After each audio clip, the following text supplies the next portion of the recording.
कांग्रेस ने जनता को गुमराह करने के इसके लिए जो दूसरे राज्यों के अपने मुख्यमंत्री तक मैदान में उतारे, तब भी इनकी चाल सफल हो नहीं पाई।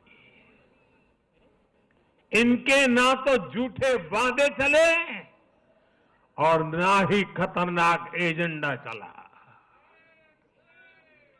साथियों, आज महाराष्ट्र के जनादेश का एक और संदेश है।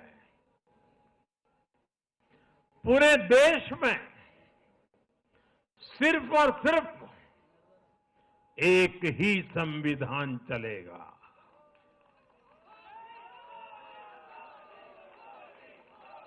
वो संविधान है बाबा साहब आम्बेडकर का संविधान, भारत का संविधान।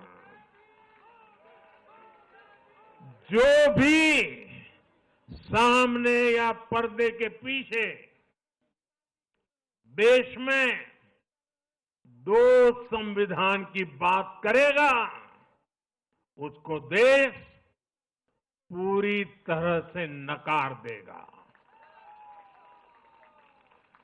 कांग्रेस और उसके साथियों ने जम्मू कश्मीर में फिर से आर्टिकल 370 की दीवार बनाने का प्रयास किया।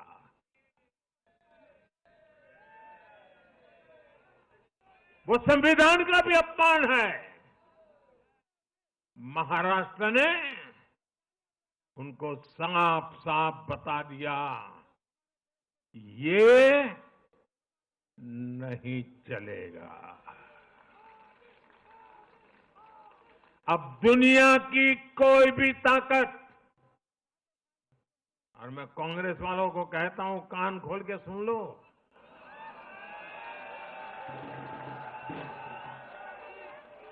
उनके साथियों को भी कहता हूं,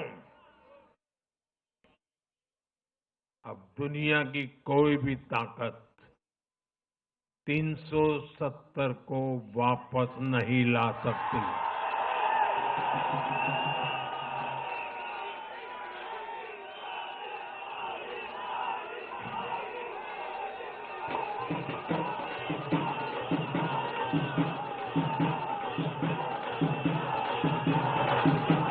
साथियों, महाराष्ट्र के इस चुनाव ने इंडी वालों का या गाड़ी वालों का दो मुहा चेहरा भी देश के सामने खोल करके रख दिया है।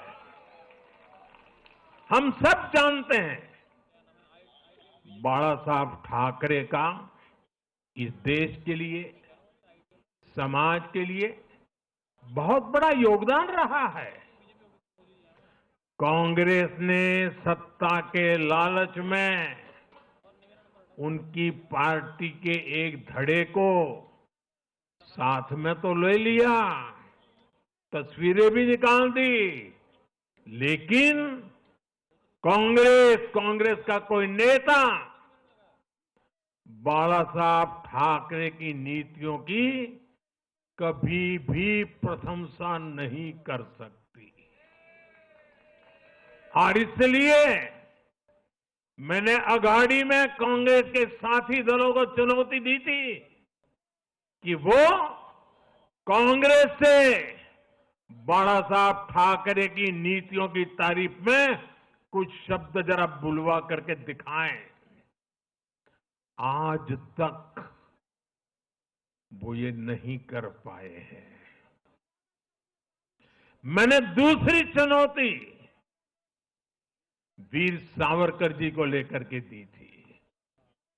कांग्रेस के नेतृत्व ने लगातार पूरे देश में वीर सावरकर का अपमान किया है, उन्हें गालियां दी है। महाराष्ट्र में वोट पाने के लिए इन लोगों ने टेम्पररी वीर सावरकर जी को जरा टेम्पररी गाली देना उन्होंने बंद किया है। लेकिन वीर सावरकर के तप त्याग के लिए उनके मुंह से एक बार भी सत्य नहीं निकला और यही इनका दो मुहापन है। ये दिखाता है कि उनकी बातों में कोई दम नहीं है। उनका मकसद सिर्फ और सिर्फ वीर सावरकर को बदनाम करना है। साथियों, भारत की राजनीति में अब कांग्रेस पार्टी परजीवी बनकर रह गई है।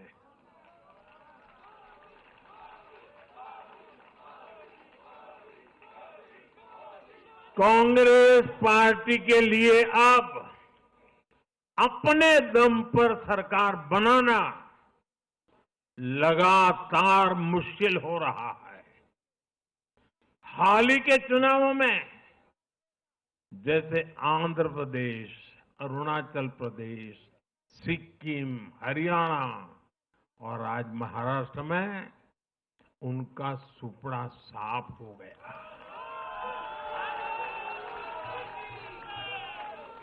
कांग्रेस की घिसी पीटी विभाजनकारी राजनीति फेल हो रही है, लेकिन फिर भी कांग्रेस का अहंकार देखिए। उसका अहंकार 7वें आसमान पर है। सच्चाई ये है कि कांग्रेस अब एक परजीवी पार्टी बन चुकी है।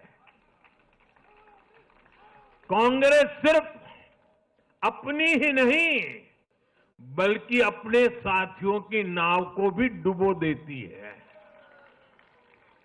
आज महाराष्ट्र में भी हमने यही देखा है। महाराष्ट्र में कांग्रेस और उसके गठबंधन ने महाराष्ट्र की हर 5 में से 4 सीट हार गई।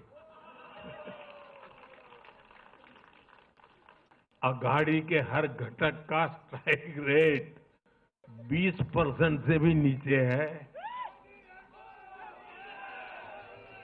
ये दिखाता है कि कांग्रेस खुद भी डूबती है और दूसरों को भी डुबोती है।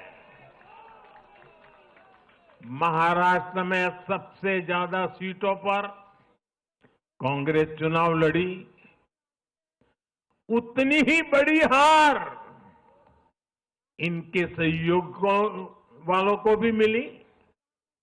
वो तो अच्छा है कि यूपी जैसे राज्यों में कांग्रेस के सहयोगियों ने उससे जान छुड़ा ली। নানা ধরনের কন্টেন্ট দেখার জন্য লাইক করুন, শেয়ার করুন আমাদের ফেসবুক পেজ, সাবস্ক্রাইব করুন আমাদের ইউটিউব চ্যানেল। পাশাপাশি অন্যান্য ব্রেকিং নিউজের জন্য অবশ্যই চোখ রাখুন রিপাবলিক বাংলায়।